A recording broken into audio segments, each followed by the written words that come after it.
La Iglesia continúa en pláticas con el crimen para lograr una tregua ante la violencia que azota a Guerrero. AMLO rechaza haber recibido dinero de los Zetas, como indica el actual líder de los Ardillos, Celso Ortega. Amanece muerto en una cárcel rusa el líder opositor del gobierno de Putin, Alexei Navalny.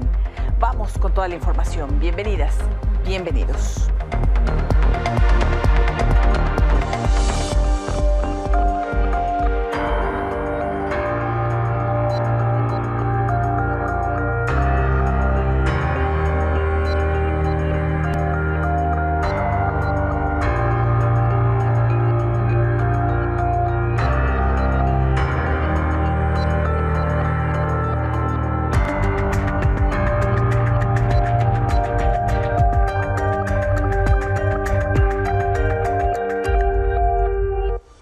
El presidente López Obrador acusó un montaje ridículo y exigió pruebas del supuesto financiamiento de los Zetas a su campaña en 2006, como reveló Celso Ortega, líder de los Ardillos. Insistió en que su gobierno no permite la corrupción y cualquier acusación debe investigarse con elementos sólidos sin promover linchamientos públicos. Por su parte, Xóchitl Gálvez dijo que el presidente debe aclarar las acusaciones y acudir a la fiscalía a presentar una denuncia para limpiar su nombre. Es una acusación extremadamente delicada contra el presidente de la República. Yo insistí en que él tendría que hacer una denuncia en Estados Unidos para limpiar su nombre sobre el tema del dinero que recibió, los $2 millones por parte de un cártel. No ha emprendido ningún tipo de acción legal, desconozco por qué, pero ante esta nueva acusación, pues es ahora otro cártel el que está diciendo que le entregaron dinero y además da el nombre de la persona que aparentemente le entregó el dinero. Yo creo que el presidente está obligado a que se abra una investigación, tiene a los personajes a la mano, puede, pues no sé, entrevistar a la persona que está en la cárcel, contrastar con la persona que lo denuncia, porque luego acusa que nosotros inventamos una campaña de bots.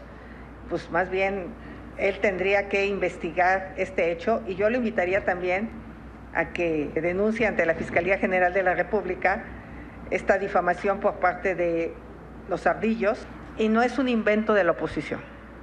Nosotros no tenemos nada que ver con estas aseveraciones.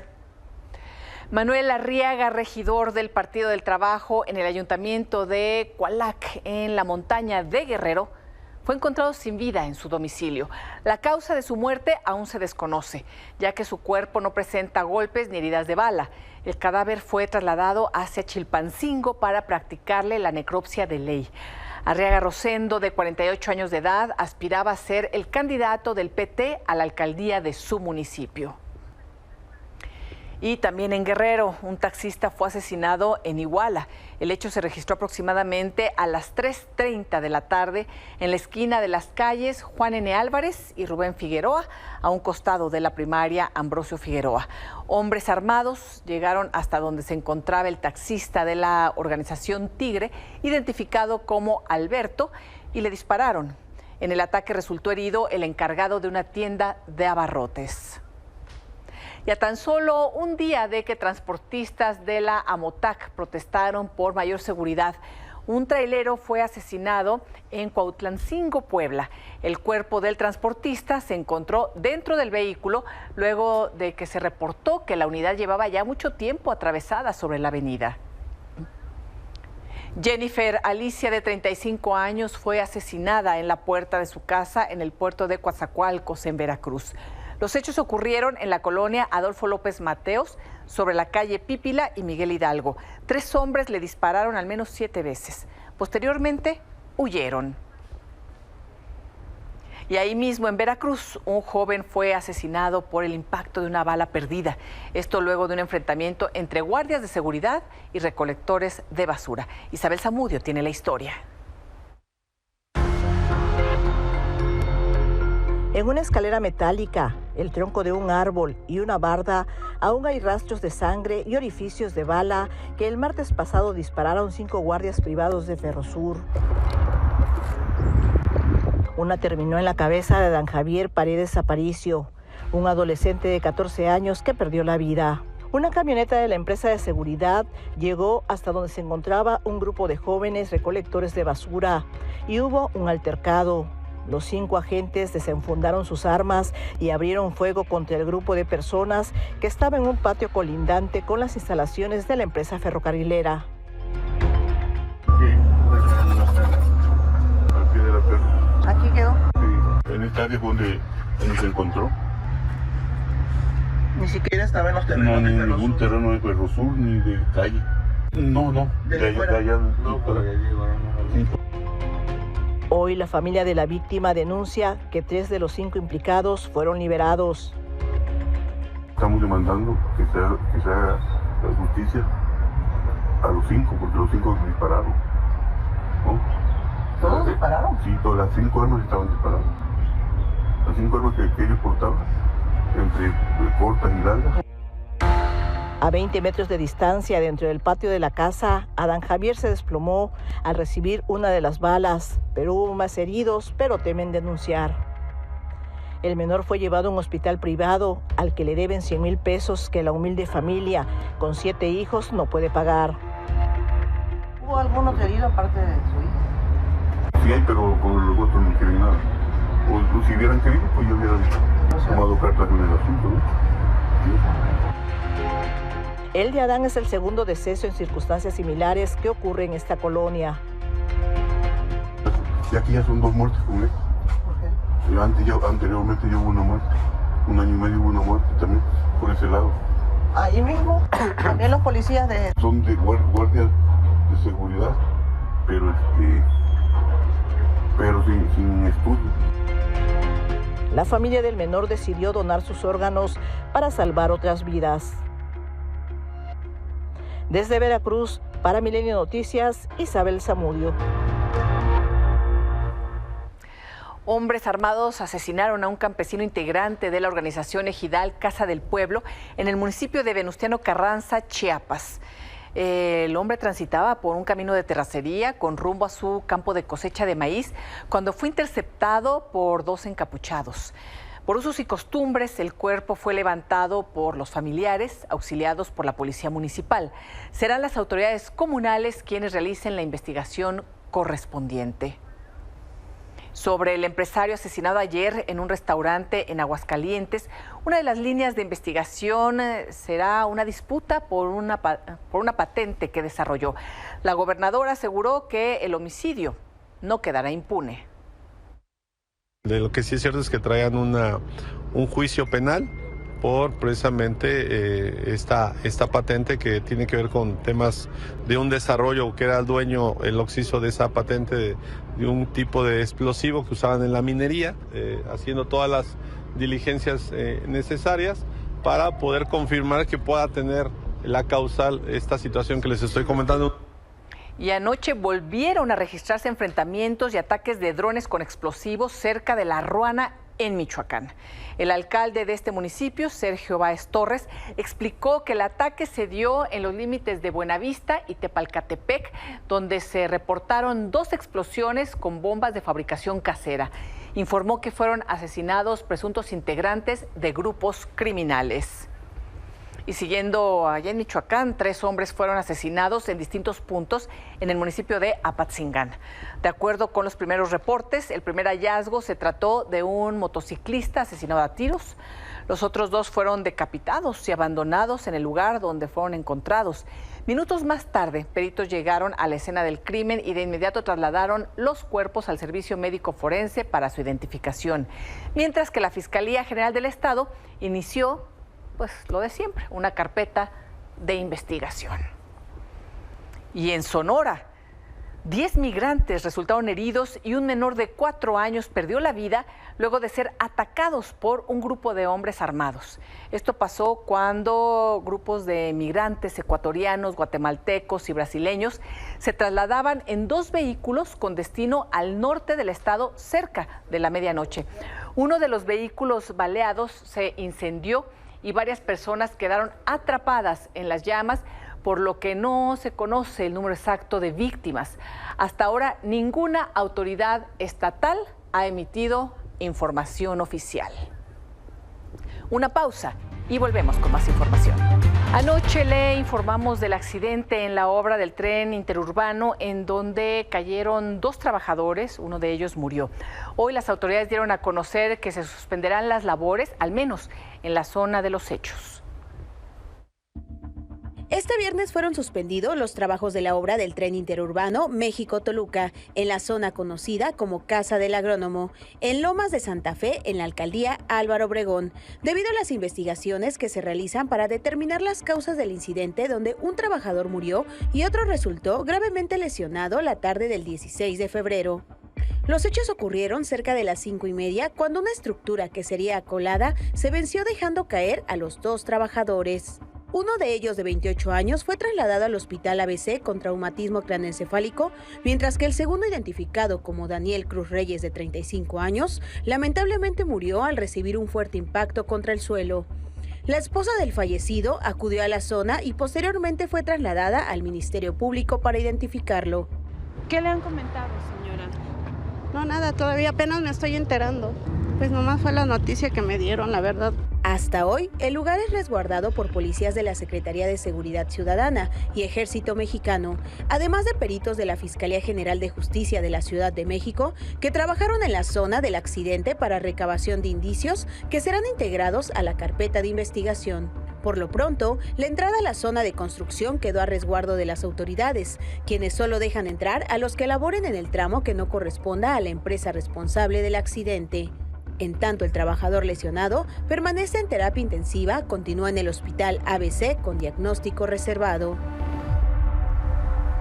La alcaldesa de Álvaro Obregón, Lía Limón, compartió un video donde acusa que los trabajadores que se accidentaron en la obra del tren interurbano no contaban con arnés. Señaló negligencia. Esta es la estructura que colapsó ayer en las obras del tren interurbano. Esto es lo que no querían que entráramos a ver ni los funcionarios de la alcaldía ni los medios de comunicación. Esto y a Daniel, que perdió la vida y que aquí claramente se ve que él y el otro chico no tenían arnés. Negligencia que mata.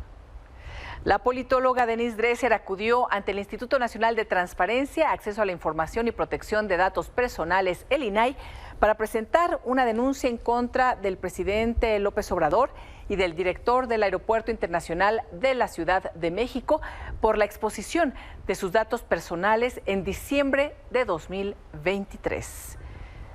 Y el presidente López Obrador descalificó la marcha por nuestra democracia del próximo domingo y, bueno, se lo secundó el dirigente nacional de Morena, Mario Delgado. Están convocando a la manifestación para defender la corrupción, porque eso es lo que en esencia buscan, que regresen los corruptos. Aunque digan que les importa la democracia, ¿cómo les va a importar la democracia si ellos eran los que promovían y ejecutaban todos los fraudes electorales? Ellos fueron los que nos robaron la presidencia en el 2006. Es como el mundo al revés. Muy atentos porque es un acto de simulación, en realidad es un acto del PAN. Sabemos que siempre fue servil a la derecha, se convirtió, según él, en un opositor al gobierno cuando debió haber sido un árbitro. Entonces, nosotros vamos a estar muy atentos porque por supuesto que vamos a denunciar el tinte partidista que seguramente le van a dar a esa marcha. Y están en esta lógica. Lo que va a hacer Lorenzo Córdoba, y se los adelanto, es poner en duda la integridad de la autoridad electoral y por lo tanto del proceso electoral. El expresidente del Instituto Federal Electoral, José Woldenberg, convocó a la manifestación del domingo en contra de las iniciativas del presidente López Obrador y a favor de la democracia.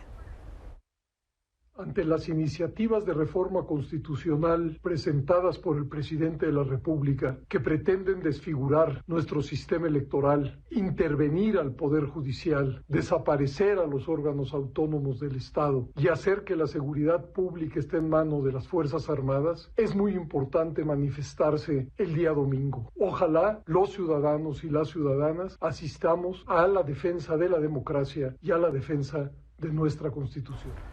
Bueno, así las distintas posiciones, la invitación, y faltan 2 días para esta marcha por nuestra democracia, y a 2 días vallas antimotines fueron colocadas frente a la fachada de Palacio Nacional. Las vallas metálicas abarcan desde la calle Moneda hasta Corregidora. En tanto, policías resguardan los accesos a las calles contiguas.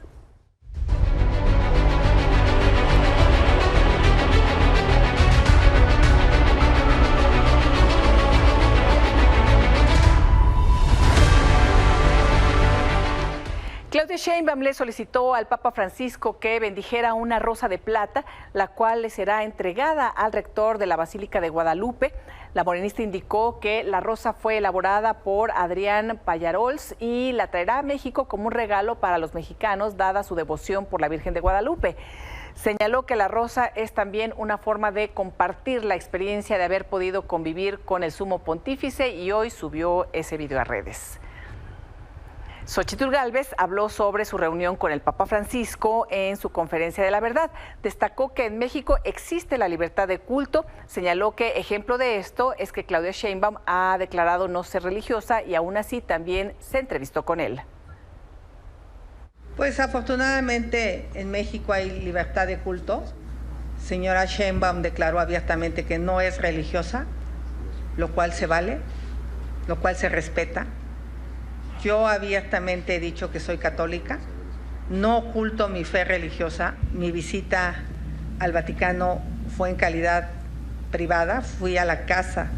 De hecho, sí quiero confirmar que me recibió en su casa el Papa, en la sala de su casa. Es más, escuché cómo estaban terminando de comer porque oía los platos levantarse. Una pausa y volvemos. Anoche le dimos a conocer que obispos se han reunido con líderes criminales para tratar de alcanzar una tregua en la violencia que azota a Guerrero. Uno de los sacerdotes que ha estado en contacto con estos grupos para lograr la paz es el padre Filiberto Velázquez, director del Centro de Derechos Humanos Minerva Bello. Pidió que no se politicen los esfuerzos que realiza la Iglesia y señaló que el Estado no participa. Sacerdote Filiberto Velázquez, padre Fili, gracias por estar con nosotros. Buenas noches. A ti, muchas gracias por este espacio. Sí. Padre, ¿siguen en contacto con estos grupos? ¿En qué va este diálogo y si se puede sostener con todas las fuerzas criminales que actúan en Guerrero? Mira, este diálogo particularmente con el que pues yo tuve acercamiento, que es entre los grupos que se disputan Chilpancingo, entre los Tlacos y los Ardillos, pues tuvo su lugar el martes. Se reactivó inmediatamente el transporte, y pues lo que he escuchado de parte de las dos partes es de que sigue habiendo un entendimiento y una comunicación fluida, y básicamente pues eso es lo que se quiere, que no se utilice las armas, la violencia como un método para arreglar sus diferencias. Estos grupos, comentaba, padre, que uno de ellos, una de las partes, solicitó precisamente este diálogo y ustedes entonces entraron a como esta parte de que podía intermediar entre ambos, ¿no? ¿Fue así? Sí, mira, pues nosotros trabajamos en un territorio muy amplio donde vamos por un territorio y por otro territorio, ¿no? Sí. En diferentes momentos estamos en un lugar, en otro lugar, y claro que conocemos que la gente pues que se dedica a esto pues es del pueblo, y al final han sido del pueblo y pues son reconocidos. No podemos negar quiénes son, y pues eso permite, ¿no?, en digamos, precisamente necesidad que el propio Estado nos ha puesto al no accionar todo lo que tiene que ver con la procuración de justicia, con la prevención de delito, y pues ante todo esto que existe, pues lo que nos ha tocado es tocar la puerta de la conciencia de estos personajes, sí, y decirle no hagan tanto daño, no hagan daño, y si se pueden poner de acuerdo, pues acérquense a dialogar. Sí. Entonces, eso es el papel básicamente que se ha utilizado en este conflicto y que, como decías en principio, pudiera aplicarse en otras regiones, pero se ocupa siempre una relación de confianza entre los grupos y quienes de una manera servimos como estos enlaces. Directa. Y comentaba, padre Fili, que pues sí, ante la falta de la presencia del Estado, pero no solamente, bueno, con todo lo que ello implica. Y mi pregunta va en ese sentido, porque no se puede entender el crecimiento de estos grupos sin la colusión de las autoridades de todos los niveles y además en un estado con fuerte presencia de militares. Entonces, ¿cómo se negocia o en dónde, cómo nos explicamos el ingrediente de los propios funcionarios en donde vemos, por ejemplo, a una alcaldesa reunida precisamente con uno de los líderes criminales, con el líder de los Ardillos, y no pasa nada? ¿Cómo explicarlo y en dónde entran las autoridades en toda esta violencia que vive el país y en particular Guerrero? Claro, mira, pues lo que se ha revelado en estas entrevistas de los propios, bueno, al menos del líder de los Ardillos, pues muestra lo que, digamos, es una muestra de lo que pasa en, pues al menos el 90% de los municipios, y pues claro que mancha y salpica al Estado y a la Fiscalía y a cualquier dependencia de gobierno donde los tentáculos del crimen organizado pues se han extendido y pues podemos ver ayuntamientos donde hay puestos manejados por ellos, esenciales, donde hay presupuesto manejado por ellos, y al final pues se convierte en una empresa que tiene el único objetivo que es ganar y no perder, y para ellos pues entre más haya ganancias, y pues eso implica que tengan que los políticos o quienes aspiran a estas candidaturas pues sentarse, pactar o pues recibir los votos, ¿no?, que estos grupos ofrecen. Entonces es muy difícil salir de esos tentáculos y de esa red, y pues así como fue exhibida la presidenta Norma Otilia, si hubiera videos de cada uno de los candidatos, pues tendríamos una película entera, ¿no?, de colusiones, corrupciones y aquiescencias. Y bueno, justamente el líder de los Ardillos decía que tenía videos y menciona nombres. Y por cierto, comentó, padre Fili, que usted reconoce que es él, reconoce su voz, porque ha estado precisamente en negociaciones con este grupo de los Ardillos y los Tlacos. Sí, es él, indudablemente, ¿no? Digo, ya lo que dice yo no lo puedo demostrar, claro, pero su voz pues, es esa. Es él. Y ¿ustedes cómo se encuentran, padre, la iglesia, cómo se organizan, cómo se protegen ante esta dinámica? Porque volvemos a lo mismo, ante la ausencia de Estado, pues estamos viendo que madres buscadoras se dirigen directamente con los grupos del crimen pidiendo que no las asesinen, que ellas solo quieren encontrar restos de sus seres queridos para despedirse de ellos. Y ustedes, padre, ¿qué hacen? ¿Cómo se protegen? ¿Cómo se reúnen? ¿Y cómo van creando pues esta comunicación? Mira, te vuelvo a decir, todos estos personajes han pasado por hasta el catecismo, ¿no? Pasaron por una primaria, por una secundaria, y de una manera tienen un respeto por la investidura de los obispos, de los sacerdotes. Sí llega a ser muy riesgoso el andar por un territorio por otro, pero pues nosotros tratamos siempre, ¿verdad?, de tener claro nuestro objetivo, no involucrarnos en sus negocios o privilegiando un grupo u otro. Yo creo que el hecho de que condenamos enérgicamente cualquier actividad de cualquier grupo que esté al margen de la ley y que dañe a la población, pues eso de una manera pues nos hace estar pues neutros, ¿no? y buscar, cuando ellos así lo solicitan, pues nuestra presencia, nuestra calidad moral para poder acercar a otros en este tipo de negociaciones, que al final nosotros no tenemos nada que ver en un pacto, porque pues nosotros no tenemos nada que ofrecer. No creo que podamos ofrecer el cielo, porque eso solamente Dios, ¿verdad?, sabe al final quién lo va a obtener o no. Nosotros lo único que podemos poner es nuestra palabra, nuestra dignidad y pues la voluntad de que las cosas cambien. ¿Y cómo se puede llegar a un acuerdo con estos grupos? Ustedes son mediadores y entre ellos deciden no meterse en un territorio o en otro. O sea, ¿qué es lo que están negociando? Sí, básicamente que en sus conflictos que ellos tienen, porque lo van a seguir teniendo, ponderen las armas por el diálogo.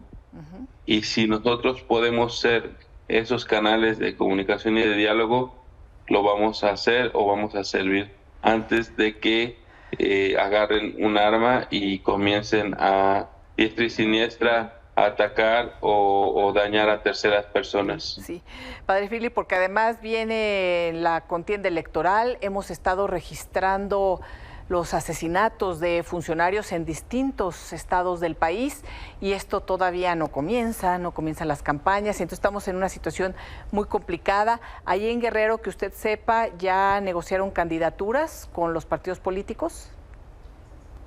Mira, más que con los partidos, pues al final esperan que lleguen los personajes. Yo creo que los partidos pues ponen a quien ha desempeñado algún rol en los propias estructuras, en los cuadros políticos, y ya pues cuando llegan, pues obviamente ya se sabe, ¿no? O sea, igual seríamos ingenuos que los candidatos que son de esa misma región no sepan cómo se están moviendo las cosas. Así es. Y luego, como bien dice, todos se conocen y hasta se casan entre ellos o tienen hijos, en fin, ¿no? Y de pronto ya pues gobiernan el estado o los municipios y ahí los estamos viendo.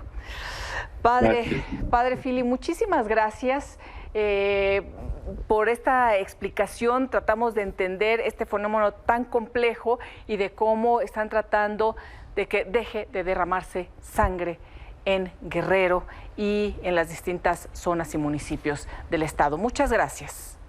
A ti, muchas gracias. Buenas noches.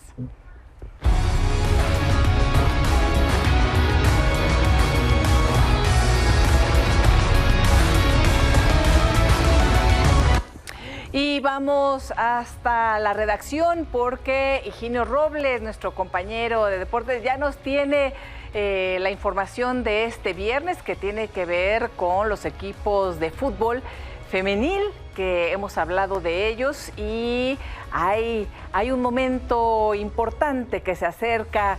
Higinio, ¿cómo estás? Muy buenas noches. ¿Nos escuchas, Higinio? No me han marcado. Higinio, buenas noches. Sí, te escuchamos. ¿Cómo estás? Es un gusto saludarte. Pues estamos tristes por esa derrota que sufrieron los Niners en el Super Bowl. Ya no vamos a hablar del Super Bowl, ahora vamos a hablar del fútbol femenil. En este espacio le hemos dado mucho vuelo al fútbol femenil y hay una buena noticia. La Copa Oro Femenil se jugará a partir de la próxima semana en Estados Unidos y la selección mexicana tiene un reto muy importante. Vamos a ver la siguiente pieza, Elisa. La decisión al final está tomada por lo que nosotros hemos analizado de los rivales, lo que planteamos, que pensamos que es cómo ganar a los rivales y qué piezas encajan en esas situaciones que nosotros pensamos que nos van a acercar al éxito. Y os prometo de corazón que las 23 jugadoras que hemos convocado son las mejores para lo que nosotros pensamos que nos puede acercar a ganar esa Copa Oro. Por su parte, Rebeca Bernal, una de las capitanas del equipo mexicano, habló de las expectativas que hay dentro del grupo de cara a este torneo. Pienso que la actitud ganadora la tenemos todas y lo seguimos mostrando en el campo de entrenamiento y también cuando jugamos, y eso es con lo que tenemos que quedarnos. y también la unión del equipo, la esencia que tenemos cada una en lo individual y que también lo trasladamos al colectivo es súper importante para llegar todas en la misma línea a esta Copa Oro. Yo como futbolista te puedo decir que nos va a hacer dar un paso hacia adelante en el fútbol femenil, ya que vamos a enfrentar a las mejores selecciones de la CONCACAF y también de la CONMEBOL, entonces va a ser un gran torneo muy retador, donde va a sacar lo mejor de nosotras. El conjunto de Pedro López debutará el martes 20 de febrero contra Argentina en busca de escribir una nueva historia para el fútbol mexicano femenil. Para La Afición, Higinio Robles.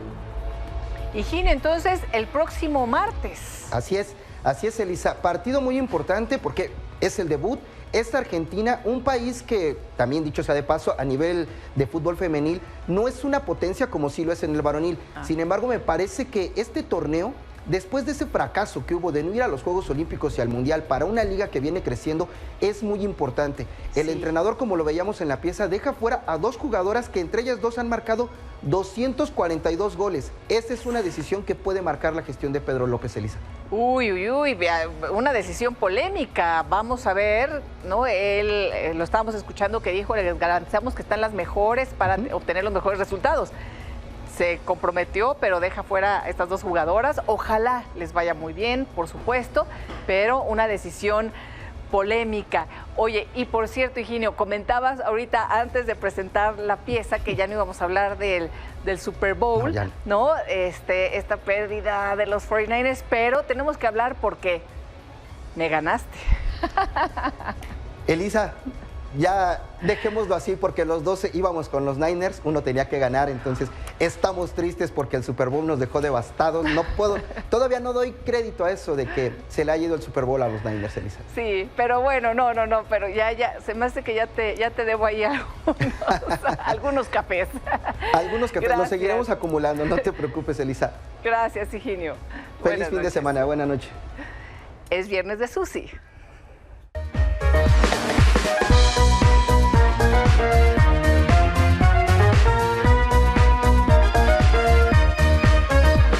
Por supuesto, Elisa, gracias. Me encanta saludarte, me encanta que sea viernes y pareciera que ya, pues este es un espacio dedicado a Taylor Swift. No lo es, pero cuando da nota, que es siempre, vale mucho la pena darnos cuenta de lo que es el fenómeno cuando está haciendo además cosas para bien.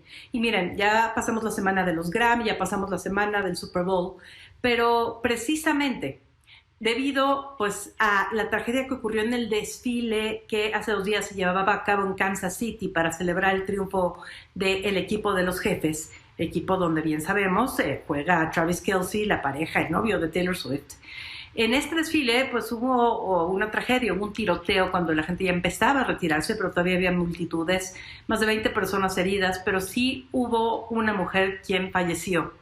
Esta mujer de origen mexicano, Lisa López Galván, es una DJ, era una DJ en Kansas City, una mujer muy querida en la comunidad y sin embargo su familia pues tratando de sustentar pues, los costos, la dificultad, todo lo que venía y la gente alrededor de ella abrió una página de GoFundMe, de estas páginas para conseguir apoyo financiero, pues para poder llevar a cabo con claridad y dignidad pues, los pasos que seguían después de esta tragedia.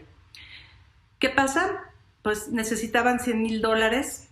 Taylor Swift los donó en 2 entregas de $50,000. Y lo hizo mandándoles un mensaje diciendo cuánto lamentaba la pérdida y que esperaba poder abrazarlos y decirles cuánto lo sentía. Así que, honestamente, podemos hablar de muchas cosas, hay mucha información.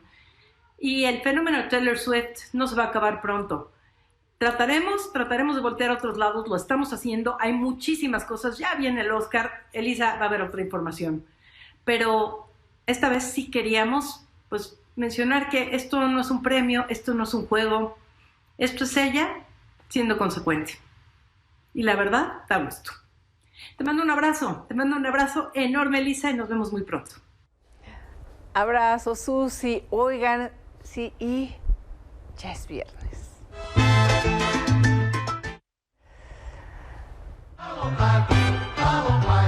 Hasta aquí la información. Muchas gracias por su atención. Les deseo que pasen muy buen fin de semana.